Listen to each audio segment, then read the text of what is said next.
میں نے سوچا میں تمہیں اس کے متعلق آگاہ کر لوں، کل کو تم یہ نہ سوچو کہ ہم نے تمہارے ساتھ کوئی دھوکہ کیا۔ میں نے ہادی سے کہا، کیا مطلب آنٹی؟ مجھے تو وہ بالکل نارمل لگتی ہے، بلکہ بہت سلجھی ہوئی اور سمجھدار ہے۔ ہادی نے کہا۔ ہادی کا جواب سن کر مجھے احساس ہو گیا تھا کہ یہ کام اتنا آسان نہیں ہے جتنا میں سمجھ رہی تھی۔ اس وقت میں نے خاموشی میں ہی عافیت جانی اور کوئی اور تدبیر سوچنے لگی۔ پھر آہستہ آہستہ سے میں نے ہادی کے سامنے لائبہ کے کردار کو مسخ کرنا شروع کر دیا۔ ہادی بیٹا، مجھے تو لائبہ کی حرکتوں نے پریشان کر رکھا ہے، میں نے ہادی کے سامنے بیٹھتے ہوئے کہا تو اس نے سوالیہ نظروں سے میری طرف دیکھا۔ کیسی حرکتیں آنٹی؟ لائبہ تو بہت اچھی ہے۔ ہادی نے اس کی طرفداری کرتے ہوئے کہا، اچھی تو وہ بہت ہے بیٹا، لیکن ہر انسان میں کوئی نہ کوئی نقص ضرور ہوتا ہے، کوئی بھی انسان پرفیکٹ نہیں ہوتا۔ وہ مجھے بنا بتائے گھر سے باہر نکل جاتی ہے، گھنٹوں باہر رہتی ہے، میں تو اس سے کوئی سوال نہیں کر سکتی، سوال کروں تو وہ ناراض ہو جاتی ہے، پھر مہینوں مجھ سے بات نہیں کرتی، ساری رات نہ جانے کس سے فون پر باتیں کرتی ہے، کی وجہ سے بہت پریشان ہوں۔ لیکن تم اسے یہ مت بتانا کہ میں نے تم سے کہا۔ میں نے ہادی سے کہا تو وہ سوچ میں پڑ گیا۔ پھر میں نے خود بہانے سے لائبہ کو بازار بھیج دیتی، شام کو بہت بڑی لسٹ اسے تھما دیتی تاکہ واپسی پر اسے دیر ہو جائے، پھر اسے یہ بھی کہتی کہ میری فلاں سہیلی کے ہاں جانا وہاں میرا کام ہے۔ اس طرح سے اب لائبہ روزانہ شام کو میرے کہنے پر نکل جاتی اور رات کو دیر سے واپس آتی۔ میں نے لائبہ سے کہا کہ ہادی سے چھپ کر جانا، کیونکہ تمہاری اس سے شادی ہونے والی ہے، اسے برا لگے گا، میری بھی مجبوری ہے، یہ ساری خریداری میں خود کر لیتی، لیکن میرے گھٹنوں میں درد رہنے لگا ہے۔ وہ سادہ سی لڑکی تھی، میری باتیں نہیں سمجھ سکی، جیسا میں کہتی ویسا کرتی۔ اسے مجھ پر شک صرف اس لیے نہیں ہوا کیونکہ وہ سمجھتی تھی کہ میں اس کی خیر خواہ ہوں، اس کے ساتھ کچھ برا نہیں کر سکتی، لیکن میں اپنے اولاد کی خوشی کے لیے اندھی ہو گئی تھی۔ ہادی نے مجھ سے شام کو آ کر لائبہ کے متعلق پوچھا، مجھے تو جیسے موقع مل گیا۔ بیٹا، میں نے کہا تھا نا، آج کل وہ گھر سے باہر نکل جاتی ہے، دیر سے واپس آتی ہے، میں اس سے کوئی سوال بھی نہیں کر سکتی، میں نے کہا تو وہ سوچ میں پڑ گیا۔ اس طرح ہادی کا دل لائبہ سے کھٹا ہوتا چلا گیا۔ میں اپنے مقصد میں کامیاب ہو گئی۔ لائبہ نے ہادی کی بے رخی محسوس کر لی، اب وہ ہر وقت اداس رہنے لگی۔ میری پلاننگ کامیاب ہو گئی۔ زرینہ نے مجھ سے شادی کے لیے ثانیہ کا ہاتھ مانگ لیا۔ اب ہادی کی بھی اپنی یہی خواہش تھی۔ ثانیہ کا چہرہ جیسے کھل اٹھا، اسے خوش دیکھ کر میری جان میں جان آئی، پر لائبہ کو دیکھ کر مجھے عجیب سا بدلاؤ محسوس ہوا۔ کچھ عرصے بعد میں نے محسوس کیا کہ اس نے اسکارف لینا شروع کر دیا ہے، یعنی وہ اپنا سر ڈھانپ کر رکھتی۔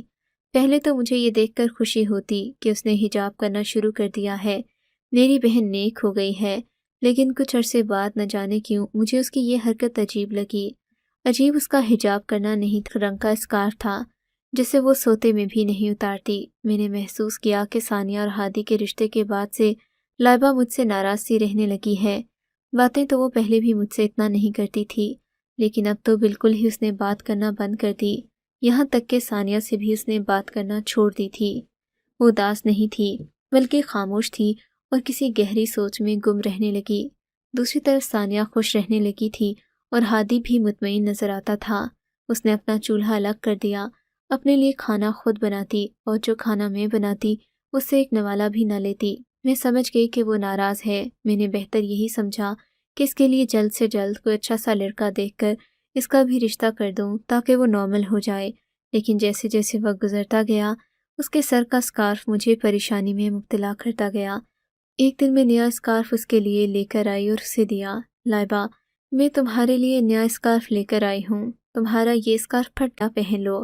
جیسے ہی میں نے اسکارف اس کی طرف بڑھاتے ہوئے کہا، میں نے محسوس کیا اس کے چہرے کا رنگ یکدم سے بدل گیا ہے۔ میں حیران ہو گئی کہ اس نے اس طرح کا رد عمل کیوں دیا۔ پھر میں سمجھی کہ شاید وہ مجھ سے ناراض ہے رشتے والی بات کو لے کر، اسی لیے اس نے کوئی جواب نہیں دیا۔ اس نے میرے ہاتھ سے اسکارف لے لیا لیکن پہنا نہیں۔ پھر اگلے دن جب میں نے اسے لال رنگ کے اسکارف میں دیکھا تو کوئی سوال نہ کیا۔ میں سمجھ گئی تھی کہ وہ میری بات نہیں ماننا چاہتی۔ ایک رات میری دوائی نہیں مل رہی تھی، مجھے لگا کہ شاید وہ دوائی لائبہ کے کمرے میں ہے، اسی لیے میں آدھی رات کو اس کے کمرے میں چلی گئی۔ لائبہ جو سوتے میں بھی وہ لال رنگ کا اسکارف پہنتی تھی، وہ اسکارف ڈریسنگ ٹیبل پر رکھا ہوا تھا۔ لائبہ ڈریسنگ ٹیبل کے سامنے کھڑی اپنے بالوں کے ساتھ کچھ کر رہی تھی۔ اس منظر کو دیکھ کر میری روح فنا ہونے لگی، میری حالت غیر ہو گئی۔ میں نے جو منظر دیکھا اس پر یقین کرنا میرے لیے غیر ہو گئی۔ میں نے جو منظر دیکھا اس پر یقین کرنا میرے لیے بے حد مشکل ہو گیا تھا۔ میں سوچ رہی تھی کہ لائبہ اتنی عجیب حرکت کیسے کر سکتی ہے، مگر آج اسے اس حال میں دیکھ کر میری تو روح تک لرز گئی تھی کہ یہ سب کیا ہو رہا ہے۔ جیسے ہی لائبہ کی نظر مجھ پر پڑی تو وہ چونک گئی۔ میں آہستہ سے چلتے ہوئے اس کے قریب آئی، اسے شانوں سے جھنجھوڑ کر پوچھا، یہ سب کیا ہے لائبہ؟ تمہاری یہ حالت، تمہارے بال، یہ سب کیا ہو گیا ہے؟ مجھے بتاؤ۔ میں نے اس کے بالوں کی طرف اشارہ کرتے ہوئے کہا۔ پہلے تو وہ پھٹی پھٹی نگاہوں سے دیکھنے لگی اور کچھ نہ بولی، پھر وہ جیسے پھٹ پڑی میرے سامنے، اپنے اندر کا سارا غبار نکالنا شروع کیا جو کافی عرصے سے اس کے اندر جمع تھا۔ اسے موقع مل گیا تھا۔ آپ بتائیں آپی، آخر میں اور کیا کرتی؟ آپ نے میرے لیے اور کوئی راستہ چھوڑا ہی نہیں تھا۔ آپ نے مجھے برباد کر دیا، میری محبت کو مجھ سے جدا کر کے اپنی بیٹی کی جھولی میں پھینک دیا۔ وہ اپنا چہرہ دونوں ہاتھوں میں چھپائے زمین پر گرنے کے انداز میں بیٹھ گئی، کافی دیر تک پھوٹ پھوٹ کر روتی رہی۔ اسے اس طرح سے ہوتا دیکھ کر میرا دل ایک لمحے کے لیے کٹ گیا۔ میں اس کے سامنے زمین پر آلتی پالتی مار کر بیٹھ گئی۔ تم نے یہ سب کیا کر دیا اپنے ساتھ لائبہ؟ مجھے تم سے ہرگز یہ امید نہیں تھی۔ میں نے اس کی طرف دیکھتے ہوئے پوچھا۔ مجھے بھی آپ سے یہ امید نہیں تھی کہ آپ میرے ساتھ اتنی بڑی ناانصافی کریں گی۔ آپ ہمیشہ سے مجھے یہ جتاتی آئیں کہ آپ نے میرے اور ثانیہ کے مابین انصاف کا معاملہ کیا ہے، مگر شادی کے معاملے میں آپ نے اپنی بیٹی کا ساتھ دیا اور میری خوشیاں، میری محبت اسے دیکھ کر اب آپ خوش ہیں۔ لائبہ نے اپنے آنسو پونچھتے ہوئے کہا۔ لیکن لائبہ، تم نے اپنی یہ حالت کیا کر دی؟ مجھے بتاؤ یہ سب تم نے کیا کیا؟ میں نے لائبہ کے سر کی طرف افسوس سے دیکھتے ہوئے کہا، آپا، جب آپ نے زرینہ آنٹی اور ہادی کے کان بھرنا شروع کر دیے تھے، مجھے وہیں سے معلوم ہو گیا تھا کہ آپ چاہتی سے بدزن نہیں ہوا۔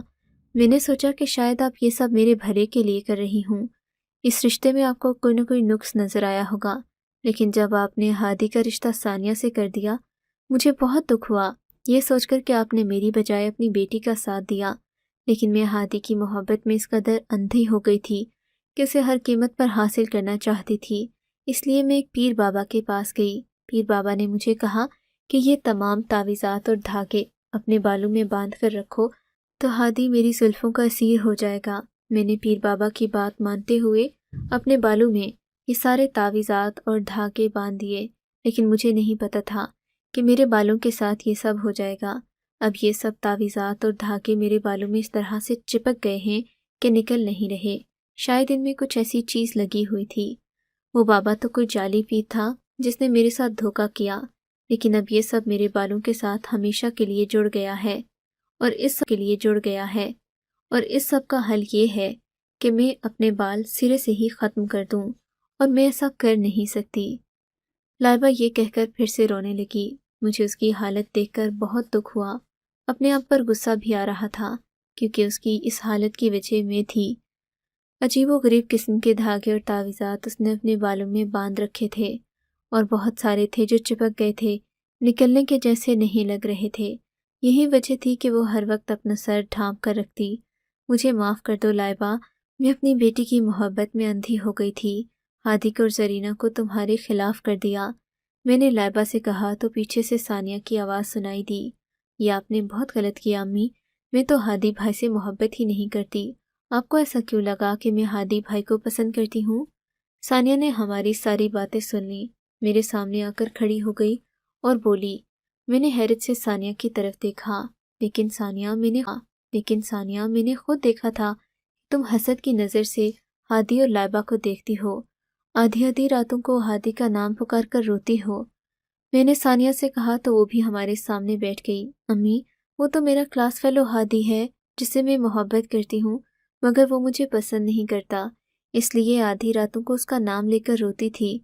ہادی بھائی اور لائبہ کو تو رشک کی نگاہوں سے دیکھتی تھی کہ ان کی محبت مکمل تھی اور میری ادھوری۔ یہ بس اتفاق کی بات ہے کہ میرے کزن کا نام بھی ہادی ہے، اور میرے کلاس فیلو جسے میں پسند کرتی ہوں اس کا نام بھی ہادی ہے۔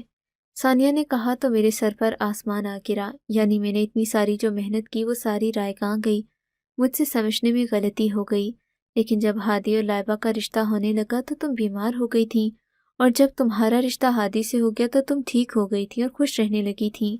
میں نے ثانیہ سے پوچھا تو وہ بولی، جس وقت میرے رشتے کی بات ہادی بھائی سے ہوئی اسی محبت کا اظہار کر دیا، مجھ سے وعدہ کیا کہ وہ اپنے والدین کو میرے گھر بھیجے گا، اور میں یہ سوچ کر خوش رہنے لگی تھی، مگر میں موقع کا انتظار کر رہی تھی کہ آپ کو اپنے کلاس فیلو ہادی کے متعلق بتاؤں۔